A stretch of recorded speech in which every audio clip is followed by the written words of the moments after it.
देखो, last lecture में हमने आपको क्या बताया था? कैपेसिटर की एनर्जी डेंसिटी बताई थी, small u is equal to क्या फॉर्मूला आया था? Half epsilon not E square. यही था ना एनर्जी डेंसिटी का फॉर्मूला? ठीक है। और कैपेसिटर के बीच में जो प्लेट्स लगी होती हैं उनके बीच में एक पे पॉजिटिव चार्ज एक पे नेगेटिव चार्ज होता है, तो फोर्स लगती है बीच में प्लेट्स के। वो फोर्स भी बताई गई थी, कितनी आई थी? Half Q.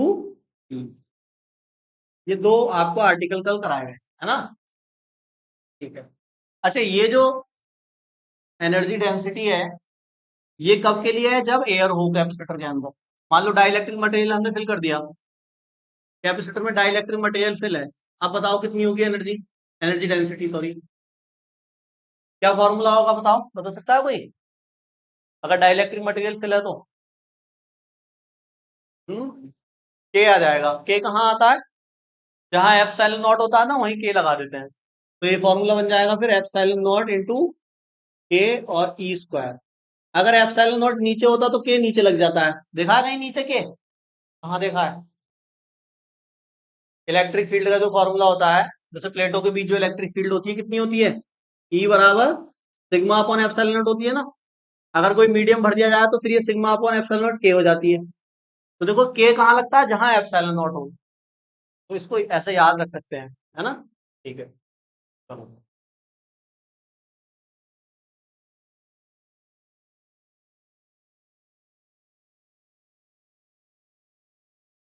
आप अपने नोट्स में उस पेपर पर जाओ जहां मैंने आपको जब दो कैपेसिटर को कनेक्ट करते हैं तो जो एनर्जी लॉस बताया था, वो जो फॉर्मूला आया था, उस पेज पर जाओ आप अपने नोट्स में। पहुंचो जरा। Energy loss of two capacitor when they are connected. जब दो कैपेसिटर आपस में कनेक्ट होते हैं तो उनमें कितना एनर्जी लॉस होता है, वो आर्टिकल हम आपको करा चुके हैं। देखो कितना बताया था, पहुंच गए? यहां देखो हमने दो कंडक्टर लिए थे, कंडक्टर है ना, स्फेरिकल कंडक्टर, स्फेरिकल कंडक्टर है ना।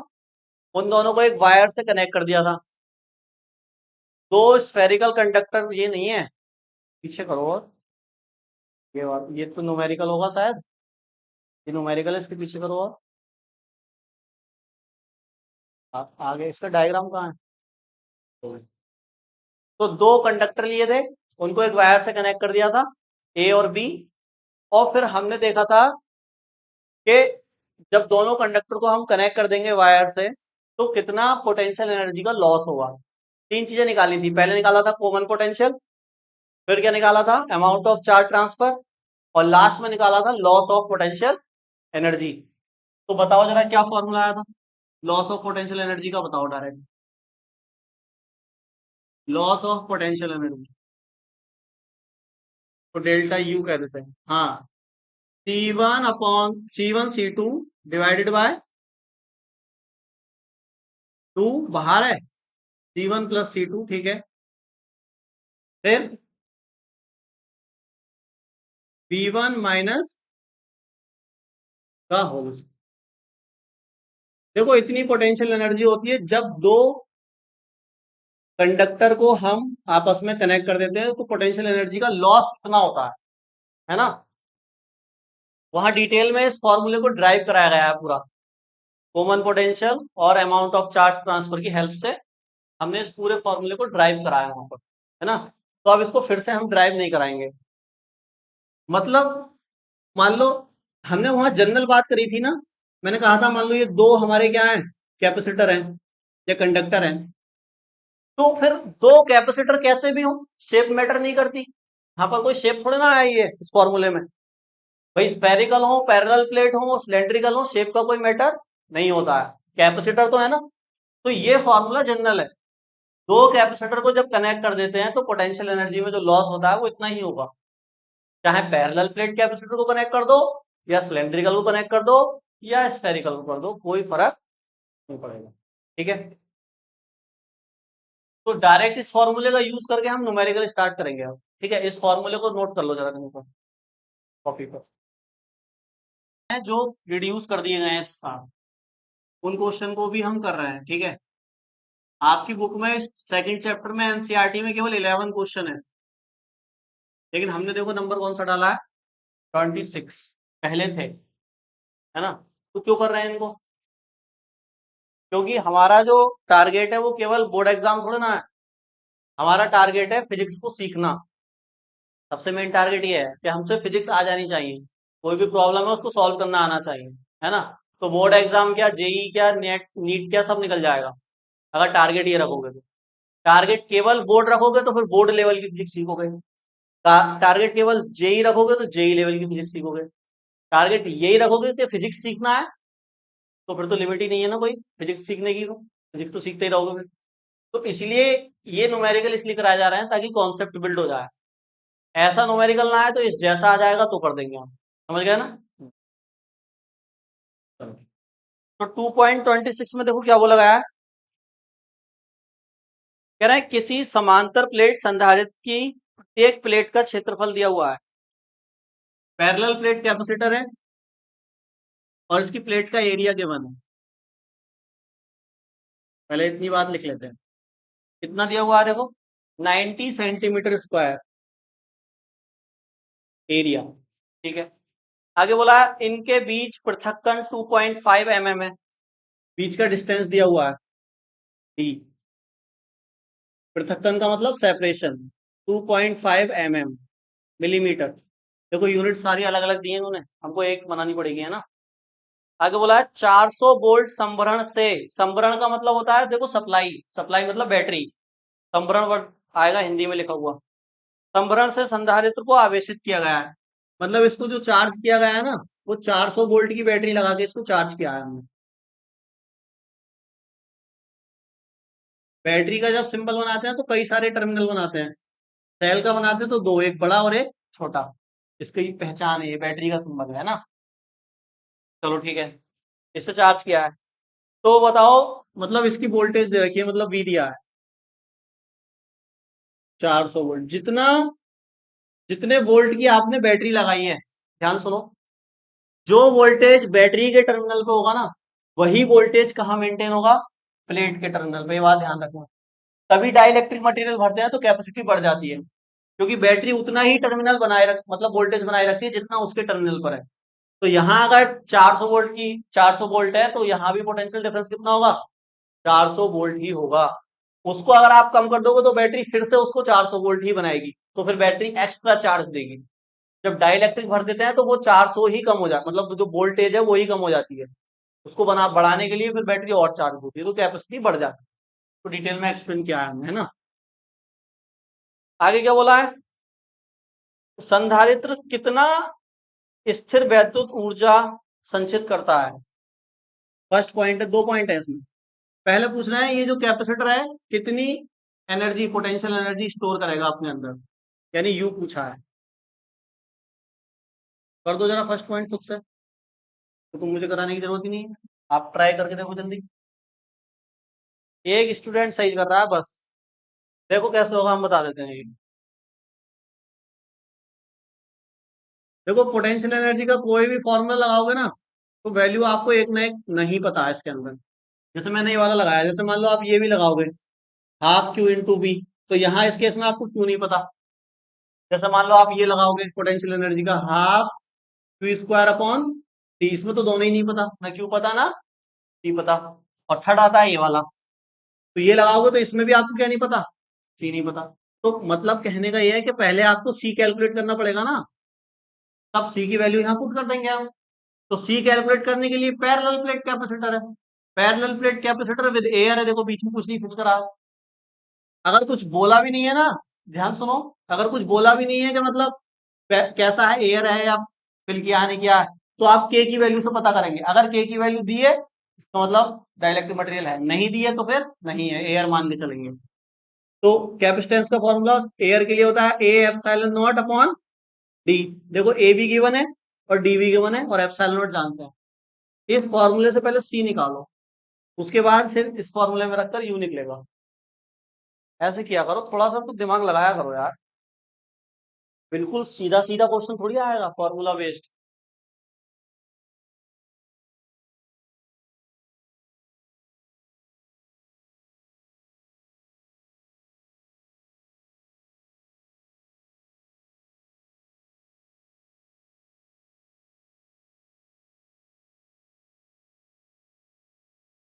हम्म। कितनी आई कैपेसिटेंस बताओ भाई, तुम्हारी कितनी आई वैल्यू? 10 की पावर माइनस के प्लस के, ठीक है, बिल्कुल बिल्कुल राइट है।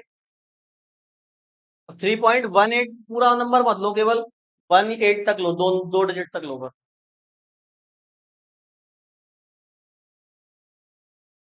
तो इसको जब हम वैल्यू रख के सॉल्व करेंगे तो हमारा आंसर देखो, इसको कन्वर्ट भी करना है, ध्यान सुनना। ये सेंटीमीटर में है, ये एमएम में है, ये कन्वर्ट करके लिखना है।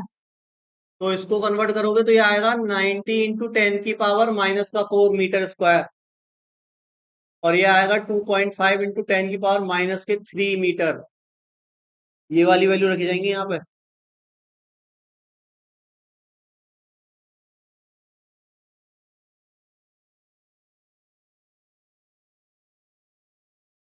टी कितना है हमारा? 2.5 10 की पावर माइनस 3। इसको सॉल्व करके आंसर आएगा 3.18 × 10 की पावर माइनस के 11 फैरेड।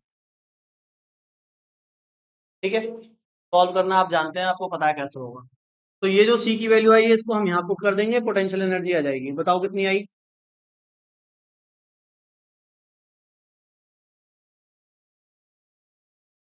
V² मतलब 4 का 400 का स्क्वायर, 400 × 400। कितनी आई हुई वैल्यू उसकी?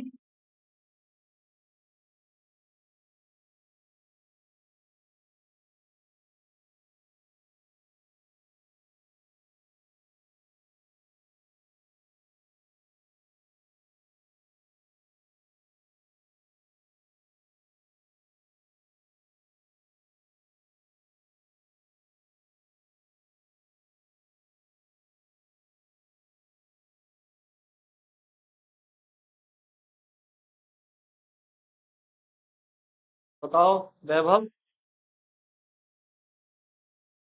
2.44, और फिर 10 की पावर।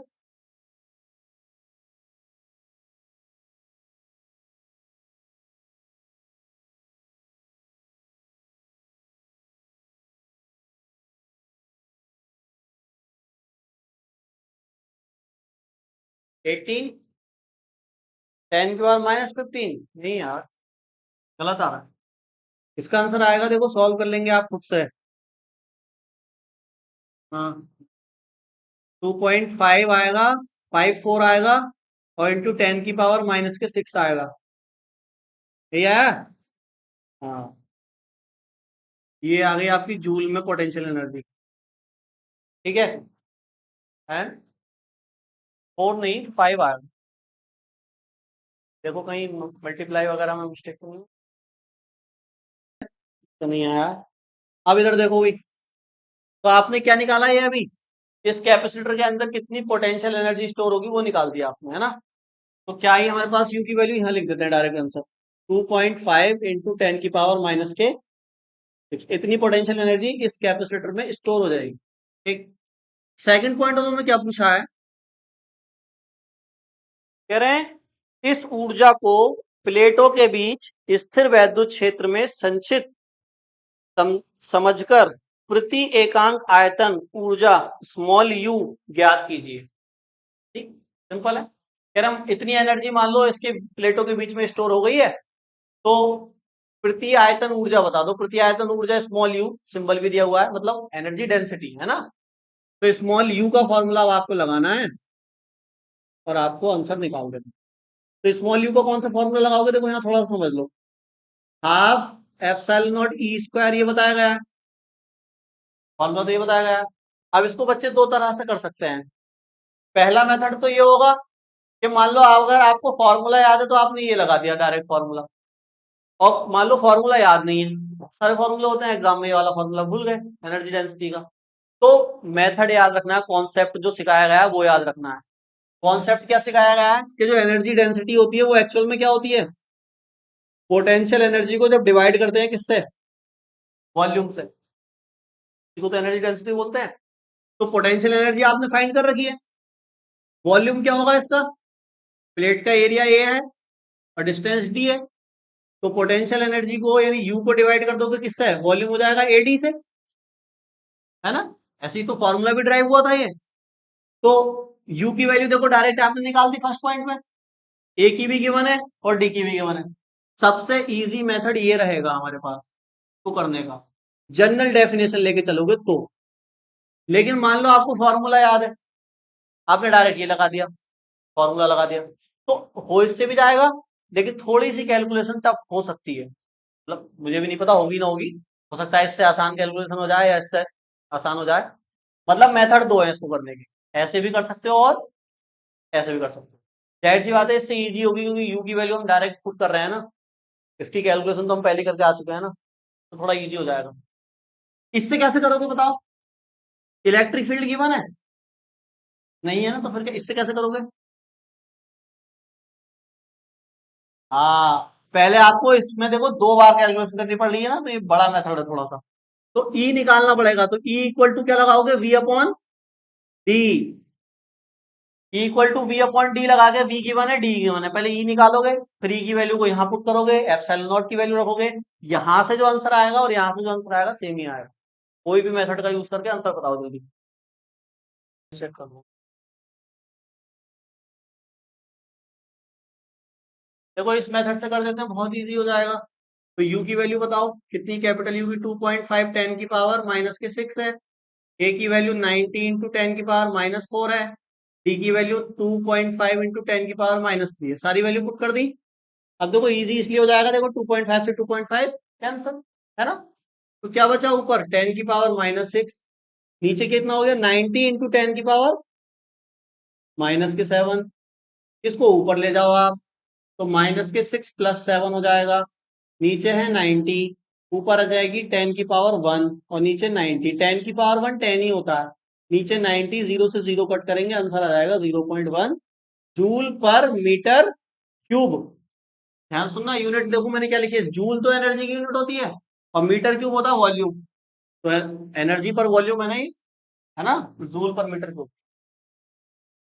यानी 1 मीटर क्यूब अगर इसका वॉल्यूम लोगे ना आप कैपेसिटर के अंदर का, तो उस 1 मीटर क्यूब में कितनी एनर्जी होगी, 0.1 जूल। एनर्जी डेंसिटी निकाल दिया है ना। ठीक है, चलो समझ में आया क्वेश्चन, रफ कर दें। ठीक। तो ये इजी क्वेश्चन है, बहुत इजी इजी क्वेश्चन की कैटेगरी में आते हैं ये। एनसीईआरटी में जो क्वेश्चन है ना, वो इजी क्यों है पता है, क्योंकि ये स्टैंडर्ड क्वेश्चन है। स्टैंडर्ड क्वेश्चन समझते हो, जैसे मान लो हमने आपको सिखा दिया कि 5 + 3 8 होगा, ये स्टैंडर्ड है। अब इसी को टफ कर दो, टफ कैसे कर दो, मान लो ये कह दो 0.005 इंटू 10 की पावर माइनस के 3 प्लस 3 इंटू 10 की पावर माइनस, इसको ऐड करो। तो ऐड करने का प्रोसेस तो वही है ना जो ये था, बस वैल्यू को आपने क्या कर दिया और ज्यादा कॉम्प्लिकेटेड कर दिया। तो एनसीईआरटी क्या है, ये है बेस, स्टैंडर्ड क्वेश्चन एकदम। और एनसीईआरटी के ही क्वेश्चन को मॉडिफाई कर करके कहां बना देते हैं, आईआईटी जेई में, नीट में। वो जो क्वेश्चन होते हैं वो एनसीईआरटी का ही क्या होता है, मॉडिफिकेशन। बात समझ में आ रही है, उन्हीं क्वेश्चन को टफ बना दिया जाता है, क्वेश्चन वही है बस टफ बना देंगे। तो एनसीईआरटी करनी इसलिए जरूरी है क्योंकि तुम्हारा क्या बन जाएगा, स्टैंडर्ड बन जाएगा, बेस बन जाएगा। भाई जब यही नहीं आएगा करना, यही नहीं आएगा तो फिर ये कैसे करोगे, समझ गया ना। इसलिए एनसीईआरटी के क्वेश्चन को कहा जाता है कि अगर नीट और जेई की प्रिपरेशन कर रहे हो ना, तो एनसीईआरटी तो पूरी यहाँ होनी चाहिए दिमाग में, एनसीईआरटी का एक एक न्यूमेरिकल यहाँ होना चाहिए दिमाग में, क्योंकि ये क्या है, बेस है ना।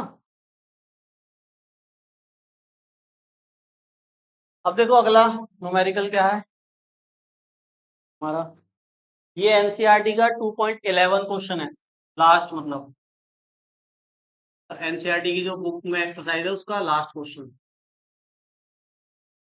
ना। इस क्वेश्चन में क्या वो लगाया देखो,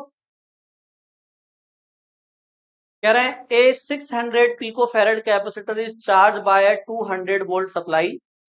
it is then disconnected from the supply and is connected to another uncharged 600 picofarad capacitor. How much electrostatic energy is lost in the process? तो मैं कह रहा है एक 600 पिकोफैरेड का कैपेसिटर है, उसको हमने चार्ज करा है बैटरी से, फिर बैटरी को हटा दिया हमने और उस बैटरी की जगह एक अनचार्ज 600 पिकोफैरेड कैपेसिटी का ही एक कैपेसिटर लगा दिया. अब क्या होगा, ऊपर वाला तो चार्ज हो गया है, नीचे वाला क्या है, अनचार्ज है. मतलब इसका पोटेंशियल हाई है, इसका पोटेंशियल जीरो है. चार्ज नहीं है तो जीरो हो गया ना. तो हाई पोटेंशियल से लो पोटेंशियल की तरफ अब चार्ज का क्या होगा, ट्रांसफर. जैसे आपने वो समझा था ना, ये वाला, ये जो चीज थी वही तो है, वही तो हो रही है ना. एक पे चार्ज है, एक पे कम चार्ज है, या जीरो चार्ज है. तो हाई पोटेंशियल से लो पोटेंशियल की तरफ चार्ज का क्या होने लगता है, लो. यानी जो जो कैपेसिटर चार्ज हो गया है उससे जो अनचार्ज है उसकी तरफ चार्ज जाएगा. तो बताओ, यहां पे जब चार्ज का ट्रांसफर हुआ था तो पोटेंशियल एनर्जी में लॉस आया था, उसी का तो फॉर्मूला लिखा था अभी. तो क्यों आता है पोटेंशियल एनर्जी में लॉस, क्योंकि वायर क्या हो जाता है, हीट हो जाता है. तो हीट की जो एनर्जी है वो कहां से मिलेगी, पोटेंशियल एनर्जी से मिलेगी. पोटेंशियल एनर्जी खत्म होगी तभी तो हीट होगा ना वायर. कोई ना कोई एनर्जी तो कन्वर्ट होगी ना हीट एनर्जी में. बात समझ में आ रही है. एनर्जी कंजर्व रहती है, कंजर्वेशन ऑफ एनर्जी पढ़ा है ना आइंस्टीन का. मतलब उसके अकॉर्डिंग ये है कि कोई भी एनर्जी ना तो प्रोड्यूस होती है ना मतलब डिस्ट्रॉय होती है, बस एक फॉर्म से दूसरी फॉर्म में कन्वर्ट हो जाती है. यहाँ ये जो वायर हीट हुआ है वो लॉस ऑफ पोटेंशियल एनर्जी की वजह से हुआ है. सेम कॉन्सेप्ट बस कैपेसिटर में लगाना, ये भी तो कैपेसिटर ही है एक तरीके से. तो अब हम पैरेलल प्लेट कैपेसिटर ले लेंगे, कॉन्सेप्ट वही है, फॉर्मूला वही है, बस वैल्यू रख के आंसर आ रहा है. ओके, तो देखो मैं यहाँ बना देता हूँ, ऐसे करके बना देते हैं कैपेसिटर. मान लो एक कैपेसिटर ये है, क्वेश्चन में बोला नहीं पैरेलल प्लेट है, मैं बना ही रहा हूँ, पैरेलल प्लेट कर रहा है ना इसलिए. उन्होंने तो केवल क्या बोला है, कैपेसिटर बोला है. तो इसको हमने कनेक्ट कर दिया है दूसरे कैपेसिटर से. अब देखो इस पे तो मैंने चार्ज दिखाया है, इस पे नहीं दिखाया है क्योंकि ये क्या है, अनचार्ज है. हाँ, अनचार्ज रहेगा नहीं, लेकिन जैसे ही इसको लगा दिया है उसके थोड़ी देर बाद ही ये भी चार्ज होने लगेगा, है ना. ये वाला कैपेसिटर इसको चार्ज देगा. ये हाई पोटेंशियल, यहाँ लो पोटेंशियल, ठीक. तो इसकी कैपेसिटी भी 600 पिको फैरेड है और इसकी कैपेसिटी भी 600 पिको फैरेड है. ठीक है भैया. यहाँ का पोटेंशियल वही है जितना पोटेंशियल बैटरी का था, क्योंकि बैटरी ने तो उतना पोटेंशियल दे दिया ना इसको टोटल. तो बैटरी को हमने हटा दिया और इसको लगा दिया. तो कितना पोटेंशियल है गिवन है, ऊपर वाले का पोटेंशियल गिवन है 200 वोल्ट, है ना. तो हम इसकी सारी वैल्यू को 1 1 में काउंट करेंगे, इसकी सारी वैल्यू को 2 2 में काउंट करेंगे. जैसे इसकी जो कैपेसिटी दे रखी है उसको C1 कहेंगे, है ना, 600 पिको फैरेड. इसका जो वोल्टेज है उसको V1 कहेंगे. कितना है, कितना दिया था क्वेश्चन में, 200 वोल्ट. ठीक है भाई. अब इसकी वैल्यू को C2 में लिख देते हैं. तो C2 कितना है, ये भी 600 पिको फैरेड है. और इसका वोल्टेज बता सकता है कोई, V2 कितना होगा, अनचार्ज है ना. तो अनचार्ज का पोटेंशियल कितना होता है, जीरो, है ना. तो V2 कितना होगा, जीरो. तो कह रहे हैं जब इसको चार्ज करा तो वायर कनेक्ट है ना, तो ये वायर हीट होगा ना, तो हीट होगा तो पोटेंशियल एनर्जी में लॉस आएगा. कितना लॉस आएगा वो बता दो, बस ये कह रहे हैं. तो डायरेक्ट फॉर्मूला बेस्ड क्वेश्चन है, डायरेक्ट फॉर्मूला लगाओ, इसमें सारी वैल्यू रख दो, ये समझ गए. करके दिखाओ जल्दी, क्या फॉर्मूला बताया गया था उसको लिखवा दो बस यहाँ पर. Now loss of potential energy C1 C2 divided by C1 plus C2 और ब्रैकेट में V1 माइनस V2 का, इस फॉर्मूले का यूज करें और आंसर कैलकुलेट. सारी वैल्यू आपके सामने लिखी हुई. कैसे करेंगे इसको हम, तो delta U is equal to C1 C2 की वैल्यू ये है हमारे पास, 600 इंटू 600. अब देखो 10 की पावर माइनस के 24 लिख दिया मैंने, क्योंकि इसका 10 की पावर माइनस 12 आएगा, इसका 10 की पावर माइनस 12 आएगा, फेरेड में कन्वर्ट करेंगे ना. तो 12 12 ऐड होगा 24 हो जाएगा. ठीक है। नीचे देखो, देखो यहाँ कैसे कर रहा हूँ, देखो 600 प्लस 600, और यहाँ भी 10 की पावर माइनस 12 आएगा मल्टीप्लाई में, यहाँ भी आएगा, कॉमन ले लिया बाहर आ जाएगा, समझ गया ना। V1 कितना है हमारे पास 200, और V2 है 0 का स्क्वायर, इसको सॉल्व कर लो। तो देखो ये पावर ऊपर जाकर इसको कम कर देगी, तो ये कितना हो जाएगा 36 इंटू 10 की पावर 4 लिख सकता हूँ, 4 जीरो है देखो, 10 की पावर प्लस 4 लिख सकते हैं। ये ऊपर जाके इसको क्या कर देगा माइनस के 12, क्योंकि ये ऐड होगा ना इसमें, तो माइनस प्लस माइनस हो जाएगा। नीचे आ जाएगा हमारा, देखो ये 600 600 1200, 1200 इंटू 2 24 इंटू 10 की पावर 2, मतलब 2400 को ऐसे लिख सकते हैं, लिख सकता है ना।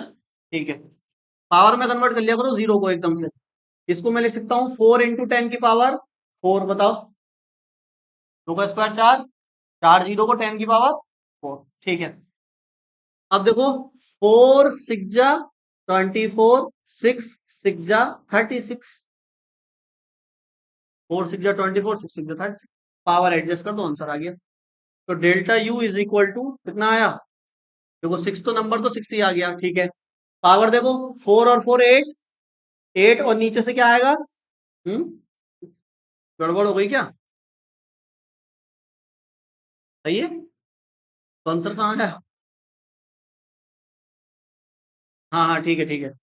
तो 4 और 4 8, 8 माइनस 12 कितना आएगा 10 की पावर माइनस का 4 है ना, और नीचे वाला 2 ऊपर जाके माइनस हो जाएगा, ठीक है। तो delta U is equal to 6 into 10 की पावर माइनस का 6। देखो इसमें तो कुछ था भी नहीं, पॉइंट पॉइंट वगैरह कुछ भी नहीं था, ये तो इजी कैलकुलेशन है ना बहुत, फिर ये तो आपको कर देनी चाहिए थी एकदम सेकंडों में। अब हम आपको एक नीट 2020 का क्वेश्चन कराते हैं, कैपेसिटर पर बेस्ड, ठीक है। नीट 2020 का इसको रख कर दूं, जो भी क्वेश्चन बन सकता है जितना भी टफ, वो इसी का मॉडिफिकेशन होगा बस, और कुछ नहीं होगा। कोचिंग में वो मिलते हैं ना मॉड्यूल, जो मिलते हैं मॉड्यूल, उनमें क्वेश्चन होते हैं, वो एक एक एनसीईआरटी के क्वेश्चन को 20-20 क्वेश्चन बना बना के उसमें लिख देते हैं, ठीक है, ताकि हर तरह से लॉजिक लग सके बच्चे का, ना। चलो,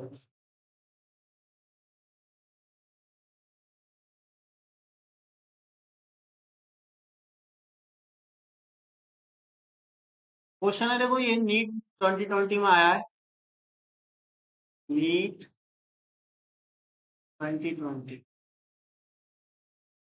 क्या वो लगाया देखो इसमें, कह रहे हैं a parallel plate capacitor having cross sectional area A and separation d has air in between the plates. एक पैरेलल प्लेट कैपेसिटर है देखो, मैं लैंग्वेज नहीं लिखवा रहा, डायरेक्ट मतलब ऐसे क्वेश्चन लिख देता हूँ, डायग्राम से समझ में आ जाएगा। अब इसकी डिस्टेंस तो है डी, और प्लेट का एरिया है ए, ठीक है। इसमें एयर फिल है, अभी एयर फिल है, ठीक। आगे क्या बोला गया, ठीक है। Now an insulating slab of same area but thickness d/2 is inserted between the plates as shown in figure having dielectric constant k is equal to 4। कह रहे हैं अभी तो इसमें स्टार्टिंग में तो एयर फिल थी, डिस्टेंस दी थी और एरिया ए था, बाद में हमने क्या किया, इसके अंदर एक ऐसे करके डायग्राम दिया हुआ है क्वेश्चन के अंदर ही, एक डाइलेक्ट्रिक मटेरियल का स्लैब रख दिया, मतलब पट्टी रख दी है डाइलेक्ट्रिक मटेरियल की, प्लेट रख दी, ठीक है। और ये डाइलेक्ट्रिक मटेरियल है, पूरे में नहीं रखी है, देखो कितनी डिस्टेंस में रखी है d/2 में, मतलब आधे भाग में क्या रख दिया हमने, इसको रख दिया प्लेट को, और आधे में क्या है एयर है अभी भी, ठीक है। तो बोला गया है, और ये जो डाइलेक्ट्रिक मटेरियल रखा है ना, इसकी के की वैल्यू दी हुई है, के इक्वल टू 4 है इसका, दिया है क्वेश्चन में। तो कह रहे हैं the ratio of new capacitance to its original capacitance will be, नया जो कैपेसिटर बना है ये, और जो पहले था एयर वाला वो, दोनों के कैपेसिटेंस का क्या बता दो, रेशियो बता दो। बताओ, इसमें तो क्वेश्चन एनसीईआरटी में कराया नहीं, कराया मैंने, कराया था ना ऐसा एक, जिसमें बीच में एक प्लेट रखी थी, कराया था ना, तो वही तो क्वेश्चन है।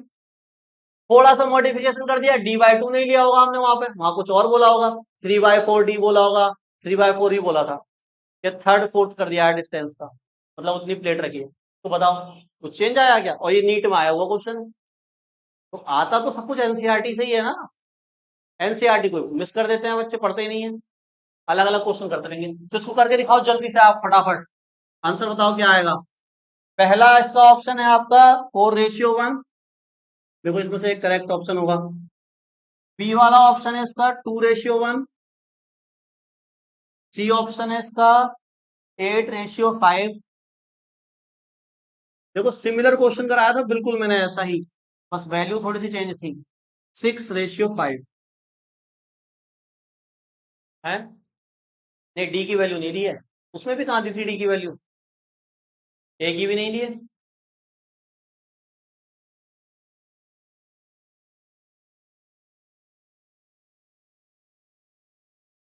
लैपटॉप की बैटरी डाउन हो रही है तो मैं इसको कर देता हूँ जल्दी से। देखो सबसे पहले जो सी होगी कैपेसिटेंस, वो तो कितना होगा एयर के लिए, A epsilon not by D, air वाला तो इतना होगा, तो इसको हम ओल्ड कह देते हैं, मतलब ये ओल्ड वाला है। ठीक है, अब हम नया निकाल लेते हैं, मतलब सी के निकालेंगे। अब डाइलेक्ट्रिक मटेरियल लग गया तो फॉर्मूला क्या था, ए एप्सिलॉन नॉट, जब प्लेट रख देते हैं बीच में थिकनेस की, टी थिकनेस की, तो क्या था, D minus T plus T upon के, ये फॉर्मूला था। थिकनेस है डी बाई टू, तो ए एप्सिलॉन नॉट टी की जगह डी बाई टू रिप्लेस कर दो बस। तो यहां पर भी क्या आ जाएगा, देखो टी डी अपॉन टू के। अब यहाँ क्या होगा, इसके नीचे वन मान के एलसीएम लेंगे इसका, तो ए एप्सिलॉन नॉट ये हो जाएगा 2d और D upon two plus D upon two के, यहां से डी अपॉन टू कॉमन है, डी अपॉन टू क्या आ गया यहां से कॉमन, तो देखो यहाँ क्या बचा, 1+1 अपॉन के, इसका भी एलसीएम कर लो वन मान के, तो कितना आएगा, डी अपॉन टू, और ये आ जाएगा नीचे के, यहाँ आ जाएगा k+1, तो k+1 नीचे के, ये जो 2k है ये ऊपर पहुंचाएगा, देखो अभी देखते रहो क्या आएगा, तो 2k A epsilon not divided by D k+1, ये आई है वैल्यू, के की वैल्यू कितनी दी गई है 4, रिप्लेस करो, तो C K is equal to 2×4=8 A epsilon not D upon k+1 कितना हो गया 5, 5 इंटू डी क्या दो। अब दोनों का रेशियो निकालो, किस किस का पूछा, न्यू का ओल्ड से, तो सी के अपॉन सी, देखो कितना है, सी के कितना है 8 ए epsilon not 5d divided by A epsilon not divided by D, तो देखो ए से ए कैंसिल, एप्सिलॉन नॉट से एप्सिलॉन नॉट, डी से डी कैंसिल, सी के अपॉन सी आया 8:5, ऑप्शन सी ठीक है। अभी भी आपका डी आया था, बताओ। तो ये मिस्टेक आप यहाँ देखो, इसमें तो कोई नंबर वाली कैलकुलेशन भी नहीं है, जो नंबर वाली कैलकुलेशन मिस्टेक हो गई है, ये वाला। अरे यार टी की वैल्यू क्या रखोगे यहाँ पर, डी बाई टू रखोगे, देखो यहाँ डी बाई टू रखोगे, ये नीचे वाला एक्स्ट्रा वाला टू कहाँ चला जाएगा, नीचे चला जाएगा, तो डी अपॉन टू के हो जाएगा, समझ गए। और यहाँ पर मिस्टेक करी थी तुमने, देखो ये जो डी अपॉन टू के था, इसका के तुम ऊपर ले गए थे, ऐसे कैसे चला जाएगा के ऊपर, तब तक पहले इसमें एलसीएम लेना पड़ेगा ना इधर से। जब भी कोई वैल्यू प्लस या माइनस हो रही होती है तो किसी वैल्यू को ऐसे डायरेक्ट नहीं लेके जाते ऊपर, एक ही, हाँ क्या करा, कहां पर, यहाँ पर, यहाँ पर, यहाँ पे देखो डी बाई टू यहाँ भी था, डी बाई टू यहाँ भी था, डी बाई टू को मैंने कॉमन ले लिया बाहर, तो यहाँ से तो पूरा डी बाई टू बाहर चला गया तो वन बचा ना, और यहाँ से भी डी बाई टू बाहर चला गया तो वन अपॉन के बचा, इस वन के नीचे वन मान के मैंने वो मल्टीप्लाई कर दिया क्रॉस, नीचे आया टू के, इस टू के को मैं ऊपर ले गया था, ए एप्सिलॉन नॉट डी ऐसे ही, टी के माइनस k+1 ऐसे ही, फिर यहाँ पे के की वैल्यू पुट कर दी जो दी थी, ये वैल्यू आई, इसको फिर उससे डिवाइड कर दी, समझ गए। और भी हम क्वेश्चन करेंगे नीट जेईई के, ठीक है, वो अभी और थोड़ा सा पढ़ लें, चैप्टर के लास्ट में उसको करेंगे, तो आज के लिए